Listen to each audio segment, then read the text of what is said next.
July is halfway over. I can't believe it. Where does the year go? On a side note, let me know your comments if you actually have any or if you care enough to do it about the setup. I don't love this, but we're trying the new like cool hip way of purple background and more zoomed in. I think it's too zoomed in. I think there is such thing as too much high def.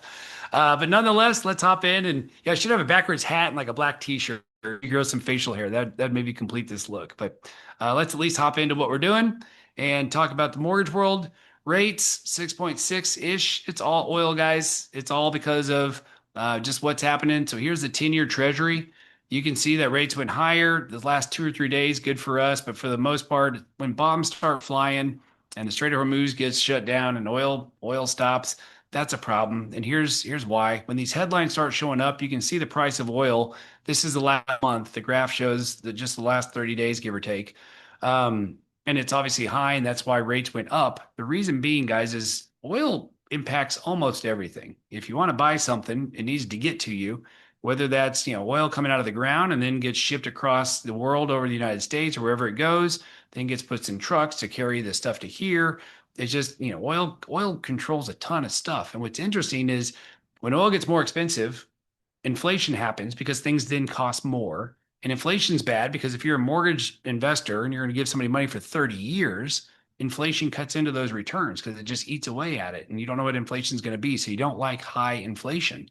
So that's why mortgage rates go up. What's interesting is the Fed, they're saying, oh, inflation, inflation, inflation. Well, look, everything else is basically flat with a few categories. So at the very bottom, it's 0.04 when you look at everything else. There's a few components that are hot. We acknowledge that. But Kevin Warsh is sitting there saying, man, we might need to raise rates.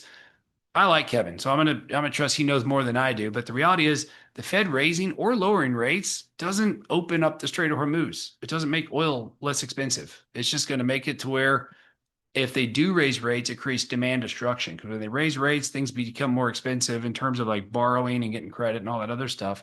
And then all of a sudden, if people lose their jobs and all this other stuff happens, it creates demand destruction, and that means recession.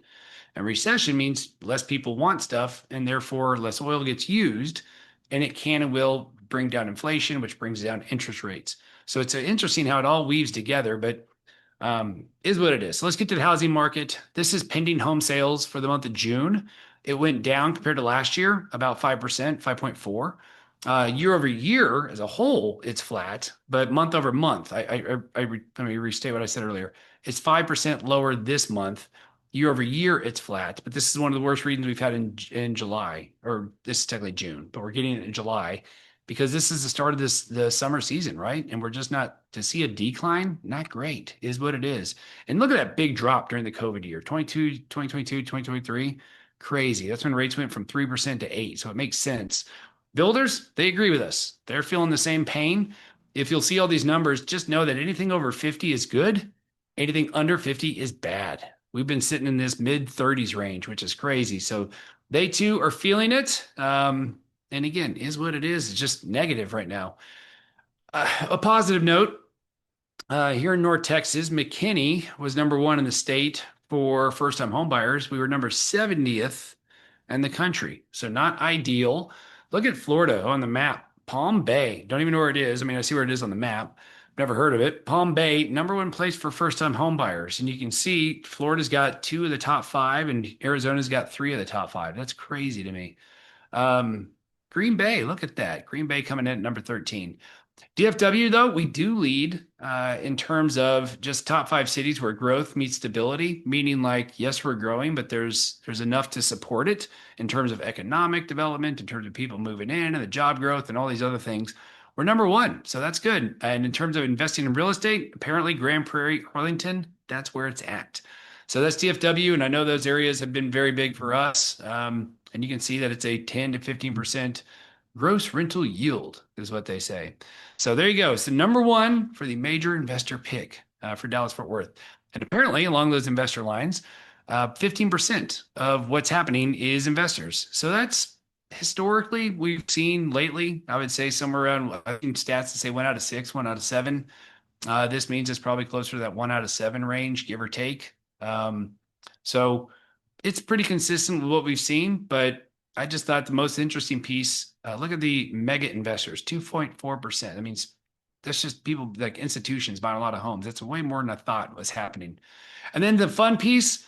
So this is a little crude. I won't go into the whole commercial, but it is interesting. So Dollar Shave Club, they made a commercial completely with AI. They used Claude and then one other AI thing. And instead of paying like many, many thousands of dollars and taking many, many months, they made a commercial that's been their most successful commercial done in weeks and for like just a couple $100.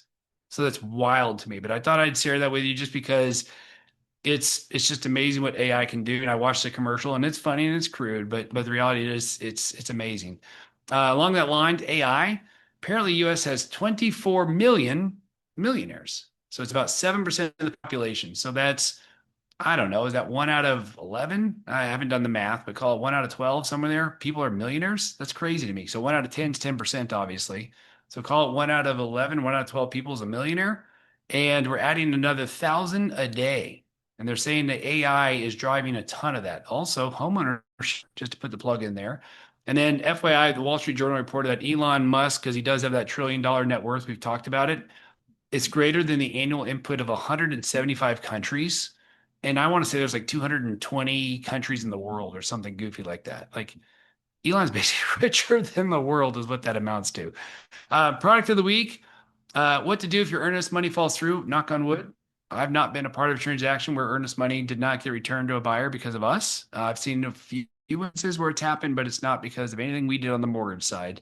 So what does that mean and how do you do it? Check that out for this week. And then I get the premise, but I don't get the Pokemon piece.